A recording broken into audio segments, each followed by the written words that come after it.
हमारे channel एफआरवी sense पर आप सभी का स्वागत है।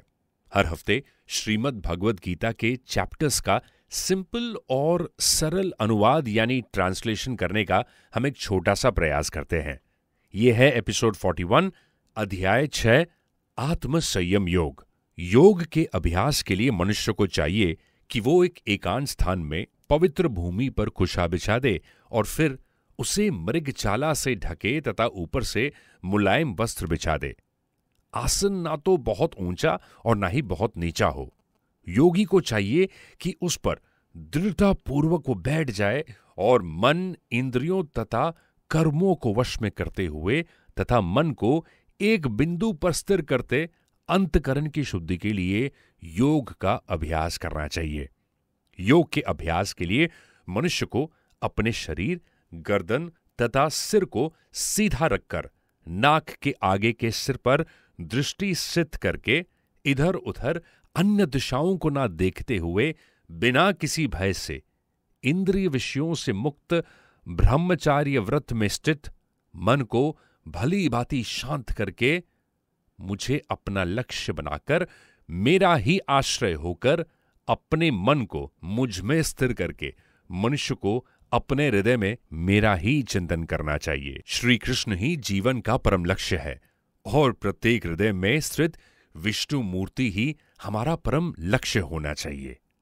जो श्री कृष्ण से प्यार करते हैं वो योग का पूर्ण अभ्यास कर सकता है, क्योंकि योगाभ्यास का चरम लक्ष्य अंतकरण में भगवान का दर्शन पाना है।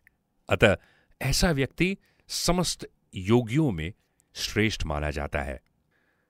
इस प्रकार निरंतर शरीर द्वारा अभ्यास करके मन को परमात्मा स्वरूप में स्थिर करके परम शांति को प्राप्त हुआ योग में स्थित मनुष्य ही सभी सांसारिक बंधनों से मुक्त होकर मेरे परम धाम को प्राप्त कर सकता है। हे अर्जुन, योग में स्थित मनुष्य को ना तो अधिक भोजन करना चाहिए और ना ही कम भोजन करना चाहिए, ना ही अधिक सोना चाहिए और ना ही सदैव जागते रहना चाहिए।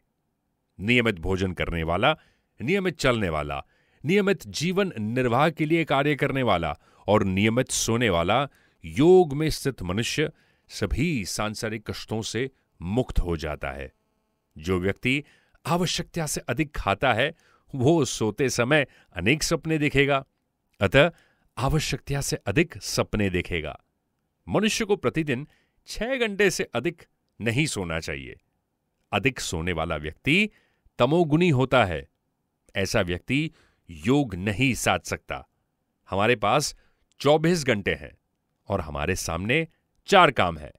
24 घंटों को 4 भाग में प्रत्येक काम के लिए 6-6 घंटे मिल जाते हैं, जैसे आहार विहार यानी भोजन करना और घूमना फिरना, 2 कर्म अर्थात खेती, व्यापार, नौकरी आदि के लिए, 3 सोने के लिए और 4 जागने अर्थात भगवान ईश्वर का नाम का जप, भजन, कीर्ति इत्यादि।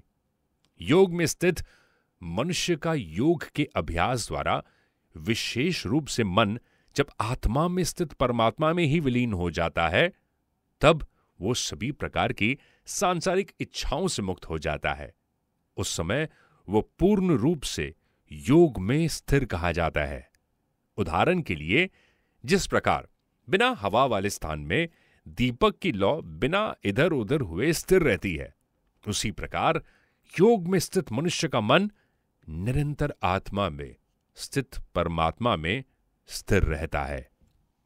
यत्रो परमते चिंतम निरुद्धम योग सेवया यत्र चैवात्मनात्मानं पश्यन्तमनि तुष्यति। योग के अभ्यास द्वारा जिस अवस्था में सभी प्रकार की मानसिक गतिविधियां रुक जाती है, उस अवस्था यानी समाधि में मनुष्य अपनी ही आत्मा में परमात्मा को साक्षात्कार करके अपनी ही आत्मा में पूर्ण संतुष्ट रहता है। तब वह अपनी शुद्ध चेतना द्वारा प्राप्त करने योग्य परम आनंद को शरीर से अलग जानता है और उस अवस्था में परम तत्व परमात्मा में स्थित वो योगी कभी भी विचलित नहीं होता। परमात्मा को प्राप्त करके वो योग में स्थित मनुष्य परम आनंद को प्राप्त होकर इससे अधिक अन्य कोई सुख नहीं मानता और उसकी जिंदगी में जितना भी दुख या कठिनाई आए वो घबराता जरा भी नहीं है। मनुष्य को चाहिए कि दृढ़ विश्वास के साथ योग का अभ्यास करते हुए सभी सांसारिक संसर्ग से उत्पन्न दुखों से बिना विचलित हुए योग समाधि में स्थित रहकर वो अपना कार्य करे। मनुष्य को चाहिए मन से उत्पन्न होने वाली सभी सांसारिक इच्छाओं को पूर्ण रूप से त्याग कर और मन द्वारा इंद्रियों के समूह को सभी ओर से अपने वश में करे। मनुष्य को चाहिए बुद्धि द्वारा विश्वासपूर्वक अभ्यास करता हुआ मन को आत्मा में स्थित करके परमात्मा के चिंतन के अलावा अन्य किसी वस्तु का वो बिल्कुल चिंतन ना करे। जहां तक संकल्प की बात है, मनुष्य को चाहिए कि उस गौरिया को आदर्श ग्रहण करे जिसके सारे अंडे समुद्र की लहरों में डूब गए थे। कहते हैं कि एक गौरैया ने समुद्र तट पर अंडे दिए, किंतु विशाल समुद्र अपनी लहरों में उसे समेट कर ले गया। इस पर गौरैया अत्यंत दुखी हुई और उसने समुद्र से अपने अंडे लौटाने के लिए कहा। समुद्र ने उसकी बात पर कोई ध्यान नहीं दिया, अतः उसने समुद्र को सूखा करने की एक इच्छा, एक प्रतिष्ठा ली। वो अपनी नन्ही चोट से समुद्र का पानी निकालने लगी। सभी उसके इस असंभव संपल का उपहास करने लगे। उसके इस कार्य की सभी ओर चर्चा होने लगी। भगवान विष्णु के वाहन गरुड़ को जब यह बात पता चली तो बहुत प्रसन्न हुए और उन्होंने उसकी सहायता का वचन दिया। उन्होंने समुद्र को गौरैया के अंडे लौटाने को कहा। समुद्र भयभीत हो गया और उसने अंडे लौटा दिए। इस कहानी का मूल सार यह है कि जो व्यक्ति अपनी सहायता स्वयं करता है उसकी सहायता भगवान करते हैं। हमारा आज का एपिसोड आपको कैसा लगा?